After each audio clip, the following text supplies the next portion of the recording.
فأما الإنسان إذا ما ابتلاه ربه فأكرمه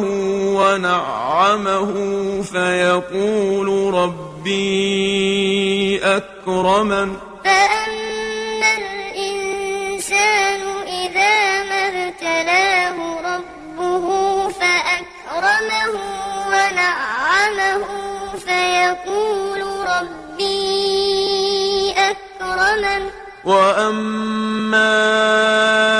إذا ما ابتلاه فقدر عليه رزقه فيقول ربي أهانن وأما